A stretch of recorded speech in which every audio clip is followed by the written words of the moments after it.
Bienvenue sur Jazz Polémique. Aujourd'hui, une nouvelle vidéo dans laquelle on va parler de la mort de Philippe, ce jeune de 22 ans qui a été sauvagement assassiné à Grande-Sainte. On peut voir que l'affaire commence à prendre une tournure assez sombre. On parle notamment du site Cocoland, un site qui est problématique depuis plusieurs années et qui est connu pour être un repère de pédos notamment. Donc je vais essayer de parler avec beaucoup de pincettes parce que le but c'est pas forcément de faire de la peine à la famille ou aux proches de Philippe.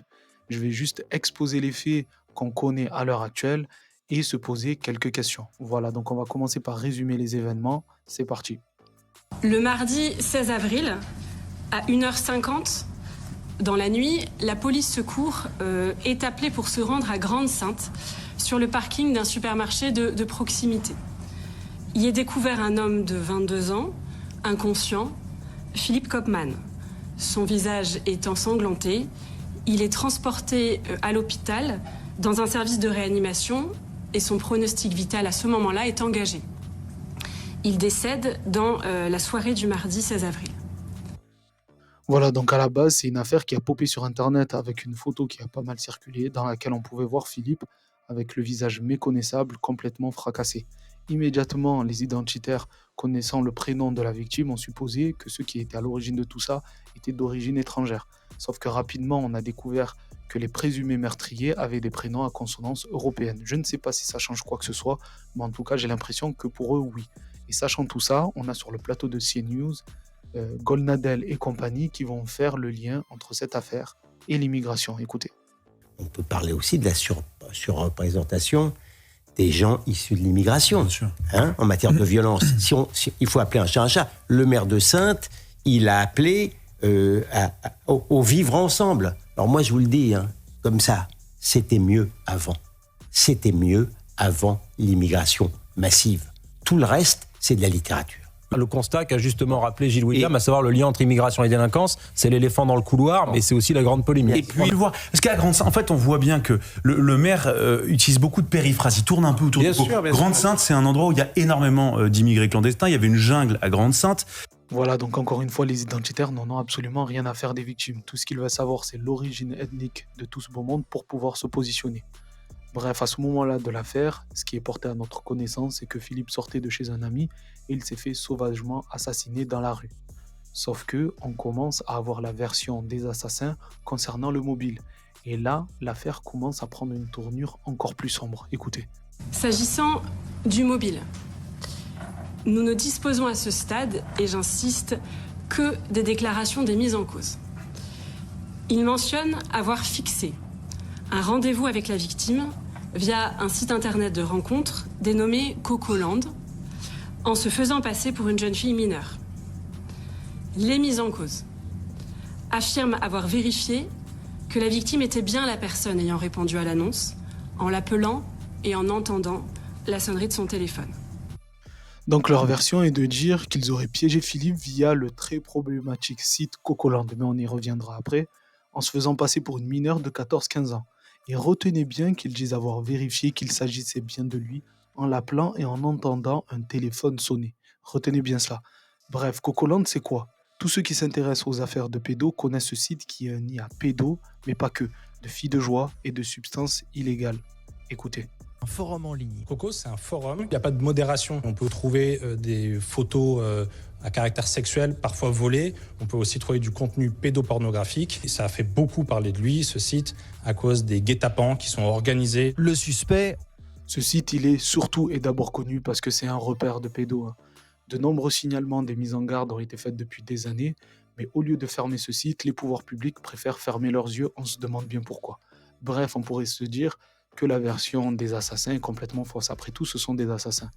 Et qu'ils ont inventé cette histoire sur le coup pour essayer d'atténuer l'horreur de ce meurtre. Sauf qu'on apprend que l'un d'eux se vantait déjà plusieurs semaines avant la mort de Philippe de se faire passer pour une mineure et de parler avec un homme sur Cocoland. Écoutez.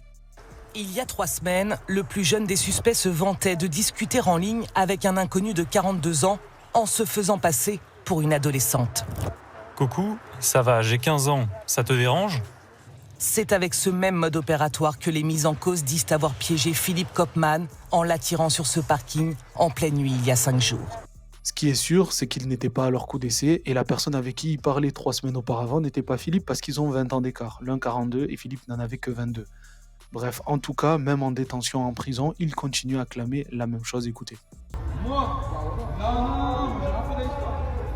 Il a ramené un mec, et le mec il voulait violer une fille de 14 ans. Non. Et du coup, mon pote il l'a pris, il lui a baisé sa mère, il est mort.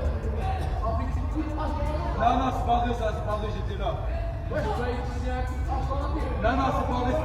C'était un coup de gazette, après mon pote il a mis que des... Ce qui me fait le plus frissonner, c'est le détachement avec lequel il parle de cet assassinat. C'est terrible. Bref, la version qui ressort à ce moment-là, c'est que Philippe, qui sortait de chez un ami dans la nuit en étant au téléphone avec un autre ami, se retrouve sur le lieu de rendez-vous donné par des jeunes qui, eux, ont tendu un guet-apens à un pédo via Cocoland. Là, les jeunes s'assurent que c'est bien lui en l'appelant, ils entendent une sonnerie de téléphone et vu que Philippe est lui-même au téléphone, ils supposent que c'est lui. Mais dans tous les cas, il y a bien un pédo dans l'affaire, celui qui a entretenu une relation virtuelle avec une mineure sur Cocoland et qui lui a même donné rendez-vous. Ben écoutez, il est venu se dénoncer de lui-même à la télévision.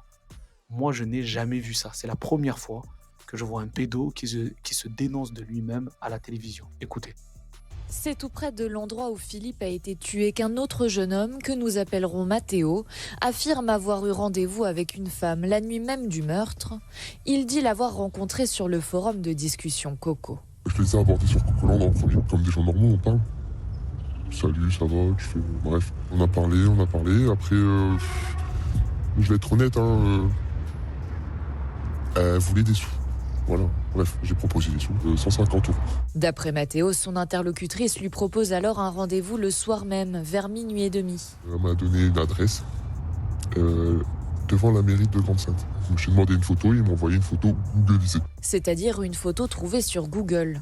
Le jeune homme explique comprendre à ce moment-là qu'il s'agit d'un piège, pense qu'on veut le dépouiller, mais il continue la discussion, prétend qu'il arrive. D'après lui, son interlocutrice se fait pressante, il décide alors de la confronter. Oui, à minuit 40, je leur dis exactement, non, je serai pas là, bref, je serai pas là. Ils ont commencé à insulter, bref. Je leur ai dit que je savais que c'était faux, pourquoi ils faisaient ça. Ils m'ont sorti, c'est la res. Donc la res, entre parenthèses, ça veut dire en gros, c'est la galère. Voilà, donc il a dit aux assassins à minuit 40 qu'ils ne viendraient pas au rendez-vous. Et les secours, eux, ont été appelés à 1h50. Donc ça serait intéressant de savoir, est-ce qu'il leur a dit avant ou après l'assassinat de Philippe? Alors ça ne changera rien à sa mort, mais ça apportera un peu plus de clarté à ce qui s'est passé.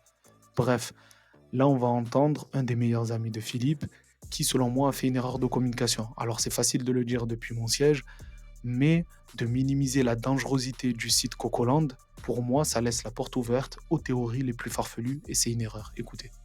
À votre connaissance, Philippe utilisait ce site de rencontre Coco ou pas du tout? Non, pas du tout. Mais je tiens à rappeler quelque chose qui est pour moi extrêmement important. Coco, ce n'est pas le Darknet. Ce n'est pas uniquement un site pour les pédophiles. D'accord? Quand bien même il aurait utilisé ce site, je vous le garantis, Philippe ne s'intéressait pas à des fillettes de 14 ans ou je ne sais quoi. Voilà, donc il dit que pour lui c'est extrêmement important de rappeler que Cocoland c'est pas le Darknet et qu'on n'y retrouve pas uniquement des pédos. Je me demande vraiment pourquoi il se met à défendre Cocoland, ça n'a aucun sens. Et c'est pas possible de minimiser la dangerosité de ce site, comme si c'était un site comme les autres. Ceux qui s'y intéressent savent très bien que c'est la limite entre le net et le Darknet, c'est-à-dire que c'est sur le net, mais on y retrouve toutes les pourritures du Darknet. Bref, on va s'arrêter là. Pour moi, au final, ce sont des assassins qui ont le cerveau grillé au cannabis et qui piégeaient des pédos pour pouvoir leur soutirer de l'argent. Et Philippe s'est retrouvé malheureusement au mauvais endroit, au mauvais moment. Et il faut retrouver ce Mathéo, il faut le foutre en tôle. Bref, dites-moi vous ce que vous en pensez en commentaire. N'hésitez pas à vous abonner, à mettre un pouce bleu, à partager la vidéo. Et moi, je vous donne rendez-vous à la prochaine vidéo. Prenez soin de vous. Ciao!